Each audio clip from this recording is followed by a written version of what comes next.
Welcome to the online Powerlifting Summit. My name is Tim Enriquez. I'm very excited to join a great list of very good and experienced powerlifting speakers. I'm excited that Martin decided to put this summit on again. And so without further ado, let's get this party started. My topic today is powerlifting and the energy systems. Last year I did a topic on how to program specific reps, sets, all that kind of good stuff using the new Enriquez bench, squat, and deadlift charts. So that was very practical oriented, and hopefully you got something out of that. But this year I wanted to go just a little bit more on the academic side with the basic idea that if you know your body, you then know how to train. So the goal here is to understand how the energy systems work, why we get tired at certain rates, and then that can help us set up programming for powerlifting, for assistance work, and also for conditioning. So our goals, we want to understand how the body works, right? The better you understand the body, the more you can set up more appropriate types of workout programs. We also want to create effective plans. So you can alter certain variables sometimes to your favor, sometimes not. So it's important to make sure that you understand the way the body's working and then set up the proper exercise program prescription. We want to understand how the energy systems affect each other so they don't operate in a vacuum. One energy system can often affect the performance of another energy system. We want to set up appropriate rest times for your goals. That's one of the most important things when training for powerlifting, is that you have an appropriate rest interval in between your main working sets. And so we want to talk about that. We want to understand how cardio and conditioning affect powerlifting workouts. So, there's a couple people that are going to say, oh, we can never do any sort of cardio, can't do any sort of conditioning, it's going to take away from me as a strength athlete. Obviously, there's kind of the health side where we want to be able to move, we do want to be in reasonable shape. So what's the balance there? How can we do some cardio without losing our powerlifting performance? And how can we stay healthy? And how can we design more appropriate assistance work for our workouts? So those are the goals, those are the things I hope to cover as we go through, and hopefully we'll get a good chance to look at that. Before we get started, in case you're not familiar with me, you may be wondering who the hell I am and what I'm doing rambling at you. So my name is Tim Enriquez. I've been powerlifting for a little over 20 years. I was a collegiate All-American powerlifter with the USAPL. My best total 1640 at 198. I was able to deadlift 700 at 198 as well. That set the Open Virginia state record again with the USAPL. I'm a ref with USAPL, also a ref with 100% Raw, so I've judged a lot of competitions as well as competed in them. I've been coaching for powerlifting teams for about 14 years. I currently coach Tyson's Playground Powerlifting Club, which actually we just formed up. I'm pretty excited about it. About 6 months ago, we got our first meet coming up here in a few weeks, and should be pretty awesome. But before that, I coached Team Force for a long period of time. I've written 2 books. The first is all about powerlifting, the most pertinent to what we're discussing here. So as the title goes over, this is going to go over everything hopefully interesting in the powerlifting world. And then I also wrote the textbook for the National Personal Training Institute. So this book talks about how the body works and how it responds to exercise. My full-time job is training people to become personal trainers, and so I've been doing that for about 16 years. And so that's the textbook for all the schools in America that we use, the National Personal Training Institute. All right, so that's a little bit about me. As we study these energy systems, my goal is to cover the following things with you. The energy systems can be quite complicated at a physiological level, but we want to make it more practical based, so this is what we're going to be looking at for each of the energy systems. We want to know how much power they affect. Of course, powerlifting requires your body to operate at a high level of power, but we want to know where they rank in terms of power production for each energy system. We're interested in how long they last. So how long does each energy system last? And then also what the fuel for each energy system is. So what do they use up in the body? What gives them their actual energy? Is the system aerobic or not? So is it an oxygen-based system, or is it anaerobic, which means it doesn't use oxygen? Also, what muscle fibers and what motor units the energy system is associated with. So you've probably heard of type 2 muscle fibers and motor units, where those are the bigger, stronger muscle fibers, and then there's the type 1, the slow twitch, which are better at endurance. They don't get fatigued very well, but they're also not very big and they're not very strong. Of course, as a powerlifter, we're mainly interested in maximizing the performance of our type 2, our fast twitch motor units. And then we also want to know how each system recharges. So what happens when they get tired? How long does it take to recharge? What goes on when that system recharges? So let's start off. First one, and most pertinent for a powerlifter, is called the phosphagen energy system. Okay, it's so named because of the energy, the fuel that's going to be used is various forms of phosphates. So here you can see somebody doing a shot put. That's one of the common examples of it. So anytime you're just doing a very massive explosion of power, you're going to use your phosphagen energy system. It doesn't last very long. If we take a look at the duration over there, 0 to 6 seconds full power. So it's a short burst. Think of driving on that bench press, pulling up on that deadlift. You know, if that lift actually takes 5 or 6 seconds, you really don't have much chance of being successful with that. It can last until about 30 seconds, but if we chart its power, after 5-6 seconds, it's going to start to diminish, and by 30 seconds, this energy system is pretty much spent, and you really don't have too much left to give. The fuel for this is ATP, adenosine triphosphate, and creatine phosphate. So those are the two fuels used. And the whole goal of energy systems is to convert those products and other products into that chemical form of ATP. That's the chemical form of energy in the body.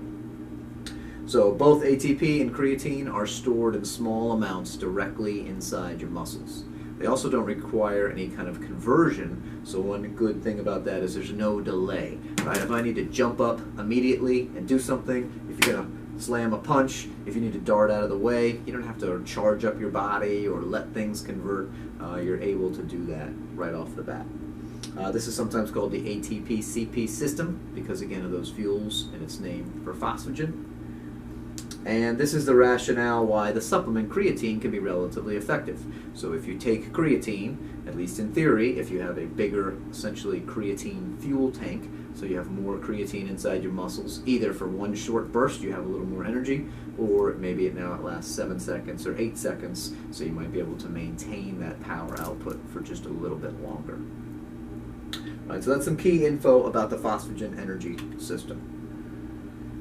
The system is anaerobic, so that means it's without oxygen. So oxygen is not dependent for the phosphagen energy system. One of the key things, one easy way to think if you're in the phosphagen system or not, is can you hold your breath and complete the activity? That doesn't mean you should, but the question is can you? If the answer is yes, it's essentially always phosphagen based. So we can hold our breath when we do a 1 rep max. You could hold your breath doing a 40-yard dash. You can hold your breath when you do a set of 3 on deadlifts. So those are going to be phosphagen-based activities. Phosphagen system, being the most powerful energy system you have, is going to work with your type 2B, some people like to call those your type 2X motor units and muscle fibers. And those are the biggest and strongest muscle fibers that you got. An easy rule of thumb is if you're ever trying as hard as you can, you are using those muscle fibers. Even if your performance sucks, if you're trying as hard as you can, you're going to be using those muscle fibers for sure. Some common examples, we've mentioned a few, but powerlifting and Olympic weightlifting, anything where you're hitting that 1 RM is going to be pretty significant. A 40-yard dash, a 100-meter dash, 200. If you think, what are the records for those things? Well, people can do a 200 in just under 20 seconds, a well-trained individual. So that's less than 30 seconds, and there is no pacing yourself. If you run a good 200, you're supposed to just go flat out the entire time. But no one in the world can run a 400 flat-out sprint because it can't be done in less than 30 seconds. They just don't have the energy for that. Other things like a knockout punch, pitching a baseball, like throwing a fastball, doing a maximum long jump, a maximum vertical jump, or slamming someone in wrestling, all of those would be really like single effort, high power output, phosphagen-based activities. Once the phosphagen system is depleted, you have to recharge your ATP and your CP in order for it to fire well again. It's not an all or nothing scenario. If you think of a little bit like your phone battery, as you use it, it gets drained down. So as you're doing your sets, as you're doing that set, you'll be burning up that energy. You can take yourself to almost complete exhaustion, or you can just dip into a little bit and then use it again. And so the more severely you deplete it, the longer it's going to take. It's also not a guaranteed complete recharge. So if you just do that one super awesome set of 5, or if you really blast that like one massive deadlift, you can't automatically just repeat it again.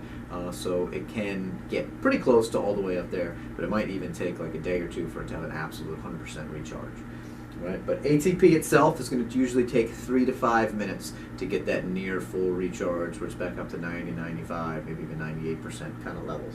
Creatine takes a little bit longer, so it takes about 5 to 8 minutes for creatine phosphate to get that near full recharge. Hopefully this makes some sense with the recommendations that you've heard. It's validating basic exercise science. And when you're training for strength, you typically do longer rests, at least 2 or 3 minutes normally, and sometimes 5 minutes, and maybe even a little bit more if necessary, because you want that absolute full recharge. And when you go in for maximum performance, it's worth it to have that long rest. And then something to kind of throw in there, when you do a full total blast where you're all psyched up and you do a full release, that sometimes takes 5 to 15 minutes to then recharge.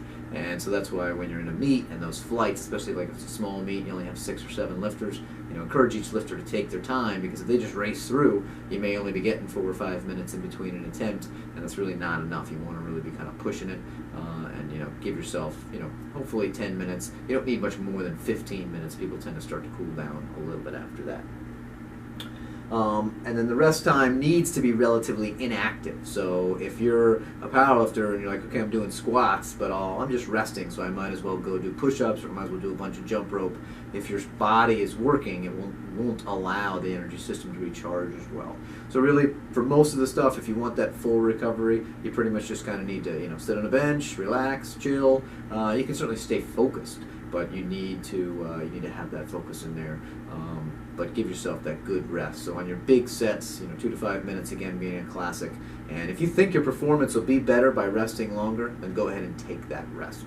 All right? Only if you feel confident that you'll get it no matter what, then go ahead and go. Right? We don't need to waste time in the gym, but we're also not looking to to simply just blow through the workout, even if we start missing reps. Right? So strength is all about performance. Performance is about operating fresh. So that's our goal for that. Some expected adaptations when you train the phosphagen energy system. A lot of these are going to hopefully look pretty appealing to the strength athletes out there. One, we're going to have increased strength. This is our most powerful system. It's going to have increased power, so we're going to be able to generate that strength faster. We're going to have increased neuromuscular coordination, meaning you're going to learn how to use the muscles you have. You can get stronger without improving your muscle size by simply learning proper technique, how to fire them, all that good stuff. RFD is rate of force development, so you're going to improve your rate of force development, so all that strength and that contraction, you're going to be able to turn those things on faster. When you go heavy, you're going to improve bone density, so those bones are going to get stronger and healthier as well, and then heavy training is required to improve tendon and ligament density. So those would be some expected adaptations that we should have. However, this is not the end-all be-all, so it's not going to cause every positive adaptation in the body. So some things that are probably not going to be improved, when you take that super long rest, especially combined with low reps, probably not going to improve your VO2 max very much. That's your cardiovascular ability to do an activity. So that's not really going to help out. The sets are too short, so you don't get much lactate threshold in performance or increase either. Unless your exercise requires a high level of flexibility, this isn't really going to improve your flexibility very much. And with that long rest, it really doesn't train your recovery ability in between sets. So you're going to have to do some different kind of training if you're expecting to do multiple performances of essentially the same thing. Right? And then in terms of muscle size, you'll notice muscle size is not on there. It really kind of depends. For example, if you think about the Olympic weightlifting, Olympic weightlifting is super awesome, but honestly, one of the knocks there is they really don't build that much noticeable muscle in all populations because the time under tension is so low and because it's just a super immediate explosion and then a rest. Powerlifting certainly tends to build more muscle, both because the time under tension is longer and then because of all the assistance work that powerlifters tend to do. But if you really just train pure phosphagen, so in other words, you just did jumping and sprinting and stuff like that, probably put on some muscle, but certainly that's not like a bodybuilder's preferred way of adding hypertrophy.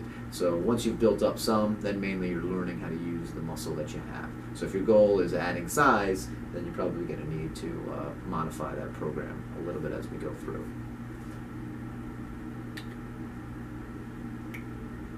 Now let's talk about the glycolysis energy system. So the word glycolysis there, you might recognize that or think of that. That has glucose or glycogen in it. And so that's definitely going to be involved with this energy system. We didn't mention glucose for the last one. And this is actually 2 subsystems.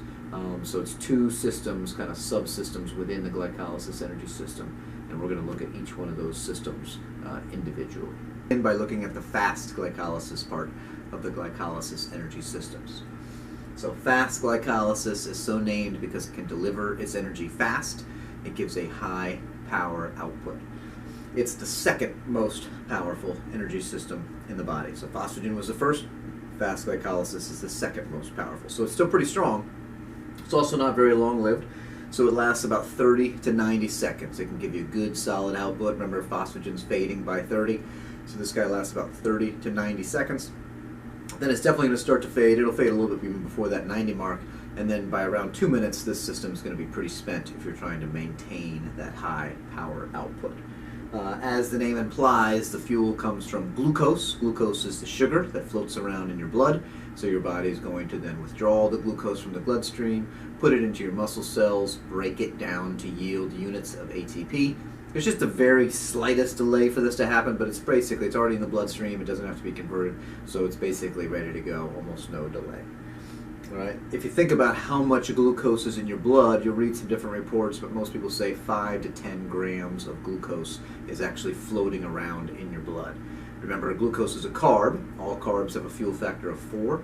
So if we do 5 to 10 times 4, we're looking at 20 to 40 calories of actual energy there immediately accessible.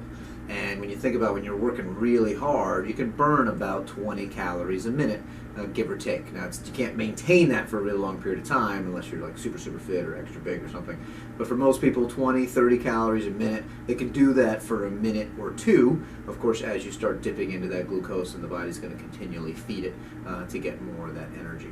But that's where that kind of energy system comes into play.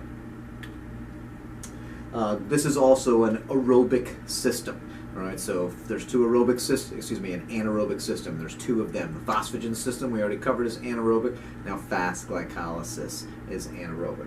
And really what's going on is we're not able to combine some of these chemicals with oxygen, and so we're end up getting a byproduct of lactate.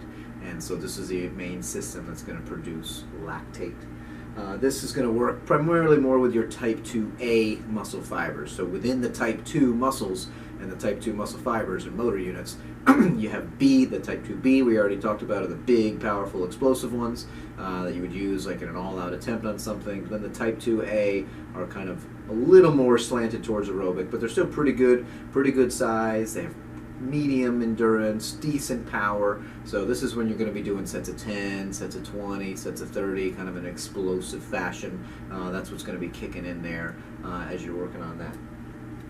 This system produces a very high level of fatigue. So if you think about how you feel after a single rep, like in a powerlifting competition, you might be drained at the end of a meet because it is pretty emotionally draining. But really the fatigue level for doing, think about that 40-yard dash, 100-meter dash, you're really not that tired at the end of those things. You either did it or not, you're successful or not, but you're not that exhausted. But when you do things that are more fast glycolysis driven, you can just be completely spent. So if you're willing to push super hard for 1 minute or 2 minutes of activity, by the end of that you can feel totally drained, you can make yourself sick, you can even be just kind of very fatigued, and you can also get a lot of, you can get a big pump after that. So this is a very fatiguing thing, especially if you do repeated rounds of this kind of training. So some common examples of this, for most people, if you just say, hey, get down and give me as many push-ups as you can, or as many sit-ups as you can. Most people will do those for 30, 60, 90 seconds, especially if they're a little bit on the fitter side. And usually get about 1 push-up a second, so you're looking at 30, 60, 90 push-ups, and by that time you're basically fatigued. Very few people can do push-ups for 5 minutes straight. Even when you're good at push-ups, that's almost unheard of. If you're good at pull-ups, they'll fall in here, although for most people pull-ups become more phosphagen dependent. Running, again, track is a great example, and this is exactly why all the track and field events have been broken down as they have been to challenge the different energy systems. So we had the pure sprints, we talked about the 40, the 100, the 200, then you get into kind of you got to take a little something off. The 400 is the most classic. So again, even the best athletes in the world cannot sprint 1 lap around an outdoor track. They're going super fast, they look to us like they're sprinting, but they're actually just holding a little bit in reserve, because if they sprint, they're going to get super fatigued. So they'll take a little something off there, so they usually do that in 44 seconds, give or take a few, based on the athlete. And then an 800 meters, so half of a mile essentially, 2 laps around. If you're good, you might be able to do that in that 90-second range, or definitely within 2 minutes. For most regular people, they'll be excited to get that done in 2 minutes, but a well-trained athlete can definitely do the 800 in 2 minutes or less. so you're within that window. Something like a flexed arm hang, right? So for people that can't do the pull-ups, they kind of jump up and they just hold themselves for as long as they can. A lot of people can shoot for that 30-second mark with a little bit of training, so they can get in there. If you've ever done arm wrestling, some of those are over within a second, but sometimes you really lock into someone and you're sitting there and you get that fatigue and you get that burning sensation. That's going to be more fast glycolysis dependent. In the gym, sets of 10, sets of 20, especially if you just do a little more of a classic tempo and not just as absolute explosive as possible. So the gym, actually regular kind of classic bodybuilding training, is going to use this a lot, doing your sets of 8, 10, 12, especially if you do a little more. That 2-4 tempo is often recommended. This system needs to recharge as well, but it does so a little bit differently. In the phosphagen system, you are running out of those phosphates, and then the body has to kind of replenish them right there, and it's only a minute type of thing. This is going to be a little bit different. So as your glucose is used from the blood, then the body is going to detect what your glucose level is. The body is pretty sensitive about how much glucose you have in your blood, and then it's going to begin to withdraw. It's going to tell your body to break down glycogen, which is your stored form of a bunch of glucose units, and it's going to then withdraw that and basically start to fill up your blood to make sure that it maintains that. So you're going to be withdrawing from your glycogen, your stored form of carbohydrates, to get that glucose. If you don't have any glycogen, then it's going to be harder for you to maintain that, and then you're more likely to suffer that fatigue. That's what happens when you're on a real strict diet and you're trying to work out hard. How much glycogen will determine how rapidly that glucose builds back up. So in terms of recharging, right, you can't just sit around and make glucose. You can make ATP and creatine from other substrates, but you can't just make glucose. So we have to consume food, basically, in simple terms. So we want to eat those carbohydrates, right? You've heard of trying to eat it within a couple of hours of exercising, getting some good carbs in you to help replace that. And obviously, the more you drained it based on an intense activity, the more you're going to have to eat to replenish that. Of course, the bigger you are, the more food you're going to need as well. One thing to watch out for, especially if you're a trainer out there or just when you're working out yourself, there is something called hypoglycemia. Hypo means low, think of like hypothermia. You're getting cold, so you have low body temperature. Hypoglycemia, low blood glucose. Diabetic has to be particularly concerned with this, but even people that don't have that, when they're still exercising, it's not terribly uncommon to experience this at least a few times, especially if you like to train hard. So this is when you have low blood sugar and you feel kind of weak, you feel faint, you put that hand out there, it's often kind of shaky. And weak is like pretty noticeable. For example, it might be weight you could usually do for a set of 8 or 10 and you're getting 3 or 4 reps, not just like 1 rep off. It's pretty noticeable. People often, if they like to chat, they'll be kind of withdrawn, they'll be pale, they'll kind of look down, they may actually vomit. So if you experience this, 1, you want to reduce that intensity, and then 2, you want to consume some carbs, particularly simple sugars, drink some orange juice, eat Twizzler, right, have a soda, something like that to kind of bring those carbs back up. You might be able to resume training, maybe, depending on when you catch it. You may have to call it quits for the day, depending on what you got going on. But especially when you combine really intense training, especially like intense cardio conditioning, or more bodybuilding style training with low levels of food and low levels of carb, a little more likely to get this. Or if you work out in the morning really hard without eating anything, a little more common here. So something just to watch. Water does not fix that, so you do need to have some carbohydrates. So what happens when you spend a lot of time training this system? Well, 1, especially when you combine this with some high resistance, this is going to be good at building size. So this is going to be doing something like 5 sets of 10 with limited rest, and it's going to add on to that muscle mass and increase your hypertrophy. You're definitely going to have some improvement in your VO2 max. It's long enough to experience that, especially when performed repeatedly. And very big, that's related to that, is it will improve your lactate threshold. Simple way of remembering that is you have to experience the lactate to get better at it. So if all you do is super low reps, you really don't get that experience, your body to teach your body to tolerate it. It doesn't really know how to handle it when it happens. But if you experience it more regularly, your lactate threshold will improve. Unfortunately, if you stop experiencing it, i.e. you take time off, it will get worse as well.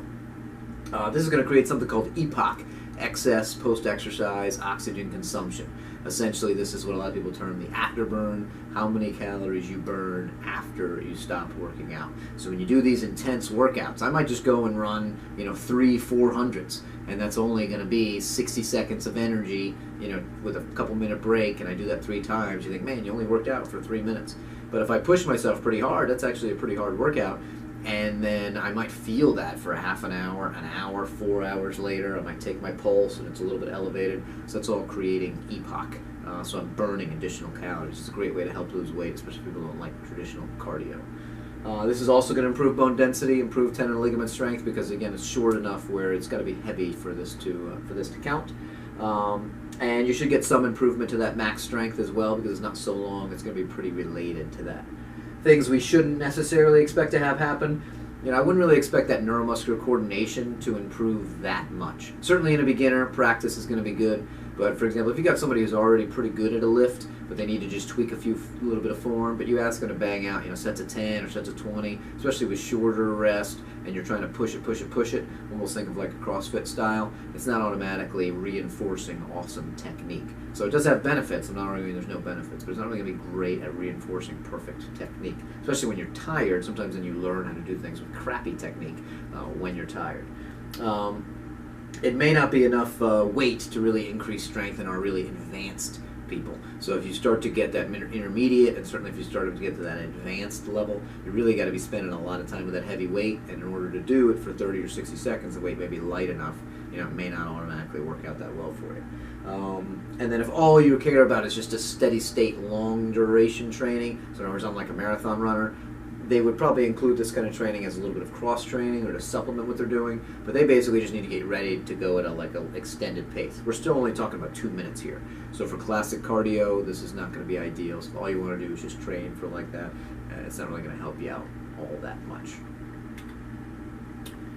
So that's fast glycolysis. So we've now talked about two main energy systems, and they're all anaerobic. Now we're jumping to slow glycolysis. So the energy yield is not quite as fast, and so this is then going to be slow glycolysis. Still part of the glycolysis system, but it's going to operate on a different physiological pathway. This is our third most powerful energy system, so you're probably figuring out we're showing this to you in order. And so duration here, still kind of short, 2 to 5 minutes. So this is going to pick up, right? Hopefully you're seeing things pick up right where one energy system leaves off. So about 2 minutes up to about 5 minutes. The fuel here is going to be glucose, but this glucose is going to come from that glycogen. So the thing's going to be working, your glucose is going to be flowing through your blood, but as you're withdrawing it, right, you're going to need this long enough, you'll start to tap into your stored form of glycogen as you're doing the exercise. Glycogen is your stored form of carbohydrates in your body, right? And sometimes there's a little bit of delay to convert that, so it can take a few seconds, minute to kind of get this system to function as well as it can.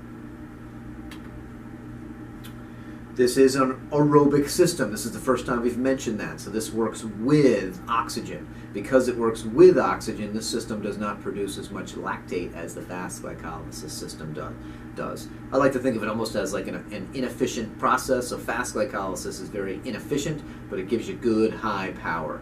Whereas the slow glycolysis is more efficient, but it doesn't produce as much waste, and therefore it doesn't also produce as much power. So it's kind of a give and take, which one you want to work with. This is now going to work primarily with your type 1, the slow twitch. Remember, with slow glycolysis, slow twitch, those muscle fibers and those motor units. And those are going to be better at endurance. They're going to be good at not getting tired, but they don't really generate a whole lot of power.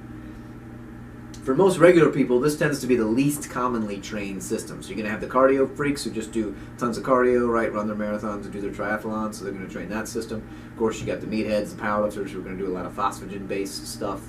But sometimes this system's in the middle. But there are some common examples. So a really good athlete, right? The world record for the mile is below 4 minutes. So really good people can run that mile. An average person can usually get half a mile within the 5-minute range. So that's going to be in that system. Holding a plank, right? So getting in that yoga position and locking in. So like in my class, we usually have a quick little challenge. Can you at least get to 3 minutes on that? So can you turn that into a slow glycolysis energy system performance? And then even better, can you go beyond 5 minutes for kind of a next level of recognition? Something like a 1,000-meter row. Most rowing is 2,000 meters, but about that half distance, that 1,000-meter, that's going to be slow glycolysis. A 3-minute long circuit of kind of continuous movement. So if you set up, something like kind of emulate boxing, but the person's just moving that whole time, right? 30 seconds here, 30 seconds here, and there's really no stop, and they're racing forth, and it was 3 minutes long. That would be a good example of exercises in this system. So what happens now? Well, this is long enough. It's aerobic, right? So it's going to improve our VO2 max. Maybe not if you're a super elite athlete, but for most people. It's going to also help improve that muscle endurance because we're going to go continually. We're going to do something repetitively. This will help to begin or build our recovery ability so that we can actually recover from that exercise, meaning from one set to the next. We start to make a little difference there. And this kind of intensity, not really enough for that tendons and ligaments, right, as we've been mentioning, but this is going to be good for cartilage. You don't have to go as hard to keep cartilage as healthy, just go through that full range of motion. But as we mentioned, not really great for tendons and ligaments, so these are things that will not happen. Probably not enough for increased maximal strength, especially, again, beyond that beginner phase. Not really enough for increased power, right? Power, rate of force production. Here you're doing something for 2 or 3 minutes. It's not a one all-out blast. And you're probably not going to you're probably not going to get a whole lot of muscle size out of this. You know, if you looked at a miler's legs, you don't think, oh wow, they're going to be jacked. They might be lean, but they're probably not going to be super full of muscle because it's just not enough resistance. So you have to be pretty clever to come up with a resistance way of building a lot of muscle. Those fitness challenges tend to be pretty glycotically based. So things like CrossFit, MMA, doing sprints. I know after football practice we used to go on prides. We do a bunch of 40s with a little bit of rest and go back and back, and we'd add one every week. Those kind of things are good for conditioning and might be useful for football. But again, from a powerlifting point of view, probably not going to have that much of a positive effect, certainly on your performance, and too much of them might definitely take away from your ability. Okay? So don't forget about that principle of specificity, pretty important, and so train for what you want to do. All right, we got one energy system left. It is the oxidative energy system. Hopefully you can see that word oxygen in there. So oxygen is going to be very important for this system. This is the least powerful energy system, so it doesn't produce the most power. It's the least powerful, but it's by far the longest lasting energy system. So anything 5 or more minutes. And it's worth pointing out, there's no expiration on this. It isn't like up to an hour, up to 3 hours, up to 6 hours. So everybody right now that's listening to this, I'm talking in this, we're all in the oxidative energy system. This system shuts off when you're dead, right? So that's the only time that it's off. When you're providing 0 oxygen to your body, you're dead. That sucks. The fuel for this is all 3 nutrients. So we've talked about carbs some, but we haven't talked about anything else. This is going to use fatty acids, first time we've mentioned that, which comes from fat, or it's going to use amino acids, which come from protein. Okay, so the fuel is all 3 nutrients. We break those down and convert those into ATP at different rates. So of course, oxidative is an aerobic system. This is with oxygen. This system is also going to work with those type 1 muscle fibers and motor units. That's slow twitch, long-lasting, keep-going muscle fibers. Something that is worth mentioning, though, is even if you're a strength athlete, you might kind of poo-poo this, but this system will affect the recovery of your other energy systems. So, for example, we've all kind of picture that big, fat, heavy powerlifter that might be pretty strong, but they do just 1 or 2 things and they're winded. Maybe by the end of the day, come time for that 9th deadlift, they just don't have any energy. This system will allow those other things to recover. And then you can train more when you've done that. So if I only have 2 good sets in me, but then I get in good cardio shape and now I can do 3 or 4 sets, over the long term, that extra volume may help me then ultimately become stronger. So this system will help dictate the recovery of the other energy systems, both in minutes and in days. Some common examples here: running a 5K or a 10K or a marathon, any of those things. Your classic cardio, getting on the treadmill, the Stairmaster, the bike, anything that you do for more than 5 minutes would be this. A 2,000-meter row, which is your traditional competitive distance. Going on a hike, going skiing, walking, and then don't forget the other stuff: sleeping, sitting, eating, driving. Those things are all going to be oxidative system. Primarily, that's going to be the fuel for that. So what happens when we spend some time in the oxidative energy system? We're going to increase our VO2 max, of course, right? So that's the maximal ability of your body to provide oxygen to your body. So that's going to go up. Your heart and lungs, which are the 2 key components of your VO2 max, they're going to improve in their function. Your cartilage, so again, we mentioned cartilage only requires medium intensity, good blood flow, full range of motion. That's all you need for good, healthy cartilage traditionally. And so it's going to be good for that. Not enough to build those tendons and ligaments for most people. Help decrease your total body weight, and usually it's going to burn some fat when you do some cardio. That's why most people are out there doing it. We have things inside our body called capillaries, little baby blood vessels. They're going to grow, so you actually grow more blood vessels to feed that muscle and that tissue with oxygen. You have more mitochondria, which is like your little powerhouse inside a cell. They get bigger, and you get more of them to turn glucose into energy using oxygen. And then myoglobin is a protein that transports oxygen within your muscle cells. So obviously everything is about oxygen. It's not about strength, it's not about power, it's all about oxygen. If you can keep giving yourself oxygen, your body keeps functioning at that high rate, and you're good to go. But as soon as you then can't provide enough oxygen, that level's going to drop off. So you're not going to get much stronger, you're not going to improve your power, you're not going to improve your rate of force production when you do this kind of training. Again, maybe a total beginner, but not anybody with any regular training. Usually don't get much muscle size from this kind of training. Few people, sometimes they ride a bike a lot, their quads grow, but for most people it doesn't increase muscle size, and it usually does not increase tendon and ligament strength. As we mentioned, you need high intensity loading for that. So oxidative system, well, think of the fuel, right? We talked about carbs, protein, and fat, so that's what we need to replenish. Carbs is usually the thing that we're most limited on. Protein we want to make sure we have enough of. Fat usually comes with the product. So we need the carbs for glycogen, protein for muscle. The fat should be in there to help build our hormones, to help keep us satiated. Let's talk a little about glycogen. So glycogen is awfully important. It's how your body stores carbohydrates. Carbohydrates power high intensity energy. So all the stuff that we're doing in the gym is generally high intensity, and we're going to use glycogen to break it down to make ATP so we can keep that phosphagen system running well. It's stored in two places. In your liver is your single greatest source, so most people have about 100 grams of glycogen in their liver, and then it's also stored, separated out over your muscles. Most people have about 200 to 400 grams. A bigger person who is well trained will store more, so a super heavyweight powerlifter is going to have a lot of glycogen, whereas that 114-pound female will have less, but they'll both probably have more than just an untrained person. When you work out, you teach your body that you need more glycogen, and the muscle responds by storing it more. Okay, glycogens are high-intensity fuels. We mentioned that. So if you look at that, 400 to 500 grams, that's about 1 pound. So most people have about 1 pound of glycogen. However, that also holds, depending on what you read, but most people agree, about 4 parts water. So you have 1 part glycogen, 4 parts water. So you're looking at about a 5-pound fluctuation. When muscles have a lot of glycogen, so you might have woken up one day and been like, oh man, like arms look good, chest looks good. That's usually what we call like kind of feeling full. Bodybuilders, we usually eat a little something right before they get up on stage to kind of have that full look without smoothing out. But then you've also probably had times when you woke up and you're like, oh, like what's going on? Like what happened? Where'd everything go? I don't look good. I'm kind of flat. Everything is out of glycogen, and you can also be lower. When you're trying to make weight for a competition, often we'll manipulate your glycogen and then your water level. So this is one reason why people can drop 5, 6, 7 pounds awfully fast, and then also put that back on awfully fast as you go. It's not body fat, but we're just changing what's inside your body and the total weight there. So let's make this a little bit more practical. Okay, we've been talking about the different energy systems and how they work.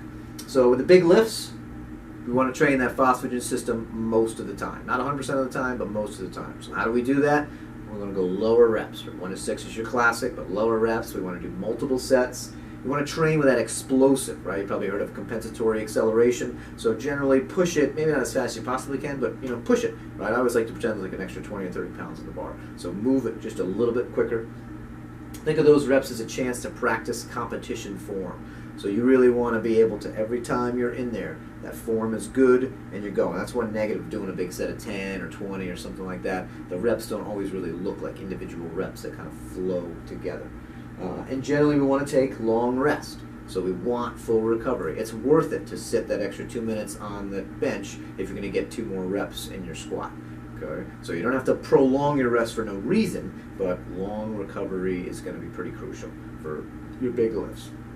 But you don't want to train every single thing. We don't do tricep kickbacks with the goal of training in the phosphagen system most of the time. So the assistance lifts, we want to use that fast glycolysis things. If I'm going to do flies or crossovers, or you want to do some lat pull down or something like that, generally now we're going to go to that more medium number of reps. 5 to 20 is a real broad range. You can certainly mix it up. Multiple sets, so we're going to get a little bit higher volume. 3 to 6 sets tends to work well for most people.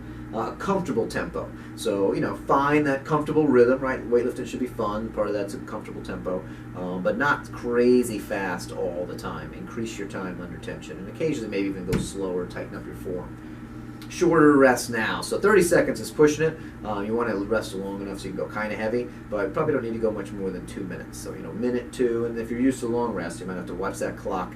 As soon as your partner goes, it's usually a minute, hop back on and get going. You should get now a little huffing and puffing, create a little more of that EPOC, be a little healthier, burn that body fat. Try a variety of exercises. Obviously, there's lots of varieties we can do with the big three, but still, at their heart, it's a barbell moving through space. Now you have more freedom. You can use machines, you can use cables, you can use body weight, you can use tubes and bands and all sorts of cool stuff. So basically, just get a pump in there. I like to sometimes set mine up as a circuit if I'm trying to go in, especially with a smaller muscle group. So it's 3 or 4 exercises in a row. Get some metabolic fatigue in there. So we want that muscle to grow. A bigger, stronger muscle will then be able to contribute to the exercise or to help better balance with other areas. So work on your weak points, whatever that weak point is, right? If you got crappy tries, train them hard. If you need to work on your chest size, work on it to build that up. Now when it comes to cardio and conditioning, right, we can still take the same knowledge we've just learned and apply it for a little bit better cardio. You've probably heard of something called Tabatas. Tabatas are 20 seconds on, 10 seconds off, and you repeat that for a certain number of period of time. Brutal, for sure, but really not that applicable to a powerlifter, right? We don't work for 20 seconds, and we sure as heck have a lot more than 10 seconds off. So I like reverse Tabatas, or even a bigger variation of just 5 seconds on, 25 seconds off. The off isn't sit on a bench, but the off is real easy. So if I was on a bike, I'd pedal really hard for 5 seconds, okay, and then 25 seconds of just coast, and then you might do that the same number of rounds as Tabata, like 4 to 8 rounds. So you're looking at 2 minutes, 4 minutes, 6 minutes, something along that line. It doesn't take that long, still gives you a good effect, and it starts to mimic, honestly, most sports better, and then also certainly powerlifting. So give that a try. I also put an article out on T Nation for proper cardio for strength training athletes, so definitely check that out. And so it's set up with a little bit better ratios. Again, most of that cardio is going to focus on a lot of glycolysis stuff, but for strength athletes, we can do stuff. Probably do more rounds than you might usually do. So instead of just your 3 rounds, you might do 8 or 10 rounds, but you may only work for just a little bit. Pushing a prowler all the way across the gym, it's probably not that applicable. But drive it for 5 seconds, maybe 10 seconds at the max, then give it a break, let somebody else go. That might work a little bit better for you. You do not have to feel completely destroyed to have a productive cardio. Think of it like practice for any other sport. You might get huffing and puffing a little, but you don't need to be vomiting or laying on the floor and just praying to God that you lived. So for cardio, I'm going to encourage you to do some sort of cardio, right? I want to think long term. My main job is keeping people healthy, and so as a personal trainer, and so we got to do some sort of cardio. If you, even if you're strong, if you're super fat at the same time, got to be honest with you, that message of strength is lost in that, as most lay people are just like, well, yeah, but the person can barely do anything. And, most of us aren't making a massive living just by lifting weights all by itself. And so, you got to think a little bit long term. You want to think down the road. Let's be healthy. Let's at least do what we can to have a decent cardiovascular system. Usually, I just think walking is the greatest exercise you can do for a strength athlete. The reason I think it's awesome is because it won't cause any fiber transition. You're not going to take those tight tubes because you're never even going to touch them, but you're going to get enough stimulus. You're not going to burn a lot of muscle doing that activity, but it's very practical. You can get a good workout with it.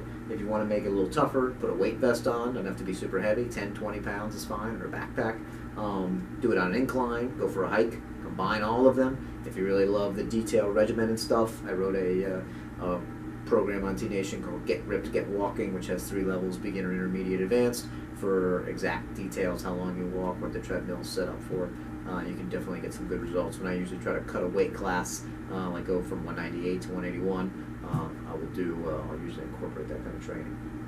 But do be cautious of a little more prolonged high-intensity training. This is where cardio gets the bad rap. So if I decide, okay, I want to run a marathon and I want to be a powerlifter, I'm probably going to have to give up a little bit of those results, especially at a higher level. So if I'm really pushing that intensity on that cardio, one, now it's not so much restorative, it's taking away from my recovery ability. And then two, you're asking your body to do two totally different things. So obviously there are things like hybrid training and stuff, which is pretty awesome, and you can certainly be somewhat successful with that. But for regular everyday people, you just go and you start to do huge amounts of cardio, and then also lots of serious lifting, especially if they were already kind of at a more intermediate or advanced level, they may find that their performance drops. So you can try it if you want, but just be aware of what's going on, and then be honest with yourself. And if the performance goes down, then pick the one that's most important to you and do that activity. Okay, but I don't suggest you also do the flip side of, oh, I want to have nothing but type 2 fibers, so I'll never do any cardio, and I'm just going to compromise my health just so I can squat another 10 pounds. I can't make judgments for you, but if you look at that long term, I think you might find that you'd be happier with another choice. All right, so if we wrap things up, I hope you enjoyed today's presentation. Again, I think there's a lot of awesome presentations going on, so I know I'm looking forward to learning from everybody else as well. If you have any questions for me or anything, don't be afraid to hit me up. My email is on there, tim@nptifitness.com. Feel free to give me an email. Definitely check out the book, right? Most people are pretty excited when they read it. It's basically got all 5-star reviews on Amazon, so check that out. 486 pages of nothing but powerlifting goodness. I do have a set of DVDs that go along with the book if you want to get those as well. Just go to my website, allaboutpowerlifting.com. You'll find all that stuff there. We got a DVD on the squat that I did. We got a DVD on the deadlift that Jordan Syatt did. And then we got a DVD on the bench that Josh Bryant did. So both experts on those lifts contributing as well. Feel free to find me on Facebook. I'm usually on there pretty regularly, so you can ask some questions, send me a message, give me a friend request. And then if you're looking for a link of almost all the articles I've written, especially on T-Nation, just go to allaboutpowerlifting.com, click the resources, and you'll see a whole bunch of different, all the articles that I've written there. So thanks for your time. If you have any questions, let me know. I hope you guys do some awesome jobs smashing some weights, and I'd love to help you try to set some PRs. Take care.